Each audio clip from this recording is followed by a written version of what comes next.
Said LaFell, look, you don't have to think about playing. You already know what your hero is capable of and what it can do. Match point here, and Gen.G trying to find the equalizer to turn it into the game 3. So far, NAVI at PH has been playing real good, but this draft has been interesting. When you thought they were not going to give a good ultimate to Valentina, right at the very end, they get the Throne of Ruin. Okay, that took quite a U-turn here for the draft for NAVI. But for Gen.G, that is quite fortunate, right? You finally get something that is very useful in terms of flashes for Sayori. And speaking of the comforts as well, sticking to what you know best, even with your eyes closed. Let's see if that will reflect heavily as well here for the playstyle for Gen.G. I want to see how this is going to play out, especially after level 4. I feel like there's going to be a kind of nothing burgers in the laning phase, especially both sides. And I mean, look at even Ayanami as well as Arya having, you know, a wet noodle fight here over a Lethal Wanderer as they lose EXP on the top side. 1 minion already gone here for the Alice. Yep. It's all about who's going to find the perfect first blood here. And as you mentioned, we're not gonna be seeing a lot of team fights yet, or even 1v1s here for not Ayanami and Arya. It's all about roaming around and giving vision and assistance if whenever needed here for NAVI and Gen.G. It's about controlling the wave, but most importantly, it's about maintaining the tempo. Both compositions kind of want to play the fights really, really slow. They're looking for the high-impact engages. An early rapid boots here from Mariah as we see the gank on top. Okay, that's going to be somewhat of a vision, but not really enough to get the first blood. We might see that on the body of Panda, but great assistance there for Ashley. Now, in a few seconds, it's going to be the turtle up in the mix, and it's Mirai finding her way already here to try and predict things on where members of Gen.G will be focusing their lots for. They did lose a little bit of tempo off of this. Mirai had to reposition as they're looking for the right targets. And in this case, it's going to be Rui. Mirai did this the last time, right? Made Rui's life really, really difficult. But now that Rain is level 4, look at the positions. Okay, it's Arya onto the backside. That took too much. And it gave Keishi the perfect first blood. Rain with a Force Crimson Beacon. And assistance with a not Ayanami, resulting onto a kill. That's 2 members down. XP and room immediate takedown for Gen.G. The chain CC was just a little too good. Arya couldn't even get her ult off in time. And now you see Rain down on the bottom side, getting hit by the gank. Okay, Rui, go for the follow-up. Rian dashes out right in time. Now it's 4 members chasing them down. It's Rui being cornered out. What a commitment here for NAVI, and even with a slam down spread and a grab, it all interconnects and results onto a kill for NAVI. They weren't able to find the trade. This is great for Mirai. Again, the battle spell difference creating this tempo, and now the dive. Okay, they're forcing out a way to shut down Panda 1 as fast as they can. It's Mirai even tanking up most of the turret damages. Oh boy, the shield from downtown right at max distance as well, and Sayori finally gets the Throne of Ruin as Arya looks to maintain control over that top side, but there's an interception about to happen. Keishi could punish this, and that concentration isn't going to be enough. Look, the anti-heal, Arya cannot tank the damage. Oh my gosh. This is kind of heartbreaking, especially for Arya. To be punished like this onto the early parts of the game. Could you imagine that? She still survived though. She played it as well as she possibly could. Waited till the very last second, waited for Ayanami to try and commit to the Throne of Ruin before committing to her mobility skill, knowing that at any point Keishi could try to go for another shield unity. Either way is played perfectly well despite the scenario. It's all about surviving first. Then we see a plan formulating for Gen.G. And as you've mentioned, it's all about the mechanics too on what Arya could maximize with a hero such as Uranus. This is quite different with what we're used to seeing for her. But let's see, for now, for NAVI PH, also taking their time before the turtle responds, and Arya just goes in with a cut, same as a not Ayanami. Now, they slowly make their way downwards towards where the turtle will be respawning. Look at this. The rest of Gen.G now looking to kind of set this up, but Rui has been completely zoned off as Mirai. Nobody can really stop Mirai from zoning him out. Okay. And once he gets his ult on him, even worse. And now I think that Gen.G just has to back away. Okay, there's going to be another turn of ruin here for not NAVI. 2 members caught in the crossfire, actually falling down. Immediate response onto Arya. She will go down. Double kill for not NAVI and a turtle for Navi. This is starting to look a little unwinnable here. Mirai gets to do literally anything she wants. Walk in, pull out a target, still not die, tank the damage and still be relevant. She's everywhere all at once. She's super glue at this point. She is a great provider as well. Like if Navi PH points to anyone, Mirai could get that. Mirai will give that to them. And even onto their own purple buff for Gen.G, they're not even able to even get that. They're gonna have to pray here a little bit. But Navi makes the mistake, and unfortunately, it's just too tough. Rui even has to commit the retribution as well. They're unable to peel it off. I think that at this point, Ruyin as well as Sayori need to kind of work together to give that opportunity to kind of set the pace, right? Make sure that Mirai is CC'd enough so that Rui can actually get in on these fights to get the damage down. But still, it's such a big floodgate to get over. Okay, it's all about changing or spicing things up here for Gen.G. Because remember, it's still the early game-ish here for both Navi and Gen.G.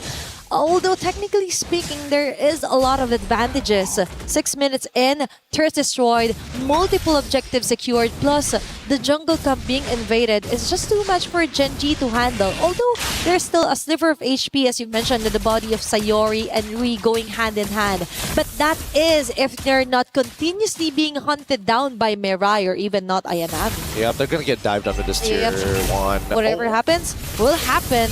And it's actually moving forward. Not NAVI again! With a perfect flicker, Sword of Ruin, and Mirai from the back. Just soaking up loads of damage that Gen.G is trying to show over here onto Navi. Padawan was able to let her Zaman Force butt in, but not enough to equate onto a kill. It's still Navi getting a great team fight center here against Gen.G. The mechanics are starting to deteriorate. Sayori, unfortunately, just didn't flicker forward. Used the Throne of Ruins. I guess they gave up on the fight before they made the call, and now the Salmon Force out onto not NAVI. Okay, she will technically still survive, but no, it's going to be a chase down here for Sayori. A quick start here, and trying to regroup things up, freshen things up here for Gen.G. A start is still a start, but now that they finally get a purple bomb, it is the turtle that's going to be traded for here for Navi and Arya. Arya wants to buy some enough time, but no. It's Navi just securing the objective clean and square. Yeah, they just have to scale Panda up. Everybody else has lost their relevance in this game. They are giving their bodies up, and luckily, I think that unless they find a huge shutdown, and even then, it's on right now, the majority of the lead is actually onto Kenshi and Mirai. Yes, Mirai will give you just a little bit of... Oh, wait, actually, Mirai is overscaling here, making a little too much money, in a matter of fact. Now the lowest gold overall is going to be Rain, so no more passive gold for Mirai. No, because Mirai actually noticed, hey, I could be anywhere and everywhere. That's actually 100% KP for her, a 205. Like, imagine that. She's doing the right marks on the right targets as well. Compromising so much of Rui's jungle. Like, onto the level comparisons here, Rui is also being kind of locked down here against Keishi. And now we see a more proactive play with the Conceal even under the turret. They're going a bit too greedy here for Navi, but Rain as well, committing even a Crimson Beacon just to try and make things harder here for Rui with the Dash's Blade Surge. There's going to be another dash out, trying to survive. Not NAVI, the rest of the gang will just focus their marks here onto Sayori and Ashley. They'll take whatever they can, and they will get it onto the hands of Sayori. Oh, they can't cleanly walk away. They can't really open up the map, especially with this glue. They've lost pretty much every potential out here. This is just a slow and painful death from this point onwards. And Mirai can use the ult again if she wanted to, but really there's no need to. The discipline coming out from Navi PH right now is looking great. Earlier on the draft, we were kind of concerned that they didn't ban out the Harriet. They kind of took a U-turn onto picking up the allies as well.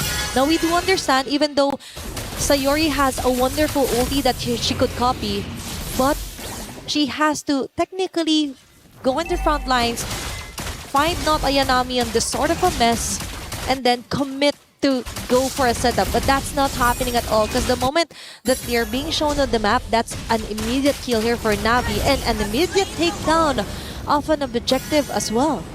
They're going to take their time with this now. The next fight is about to begin as MIBR.LOS has already initiated. Oh, now Ayanami with a catch here on the 3 members. Panda one with the Salmon Force, but it's backwards all over again here for Gen.G. And it's Ashley right now trying to find a way to escape, and she will. MIBR.LOS might be the sacrifice, and Ree finally gets a kill onto her hands.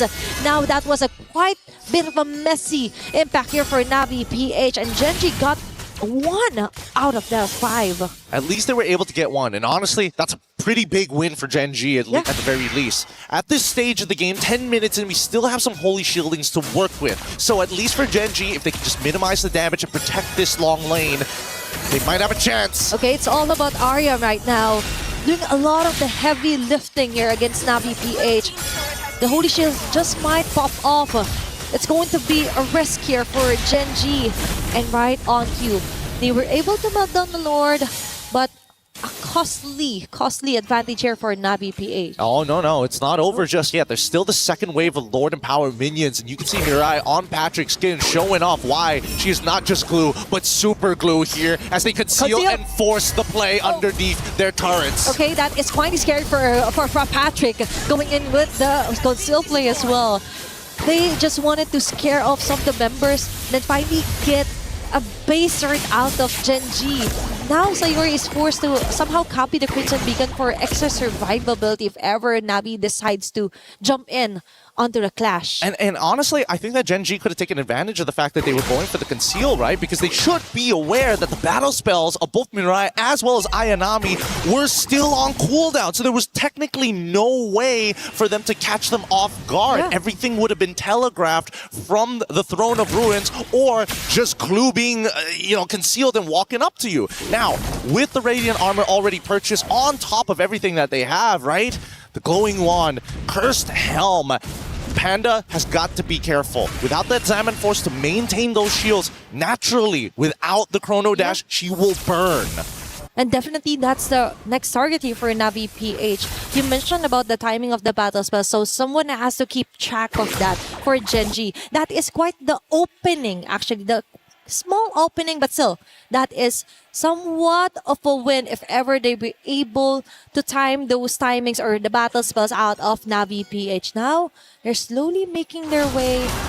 They're still conserving and denying as much as they can against Gen.G right before a Lord take onto the top lane. I think they know they kind of got this in the bag at this point, right? Ideally, they would have finished the game a little bit earlier. They have a 7.1k, which is a phenomenal lead. And this next Lord should be the final nail in the coffin once it's right at the base. The question is, how does Gen.G, knowing that this might just be their last chance here, how are they going to win this fight? It's either they somehow steal the Lord or they annihilate Navi right now. It's Arya falling down low here for Gen.G. Engaging from the back.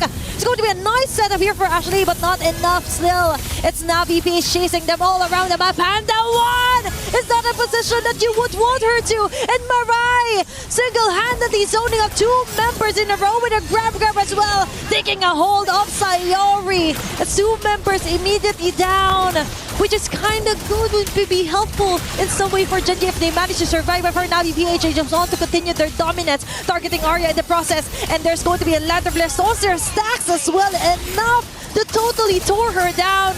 Rui and Ashley are left to defend for their base, but I think this might be it as NAVI PH goes in for the kill, goes in for the wipeout, and eventually taking the win against Gen.G. Spirit's broken here, but it's going to be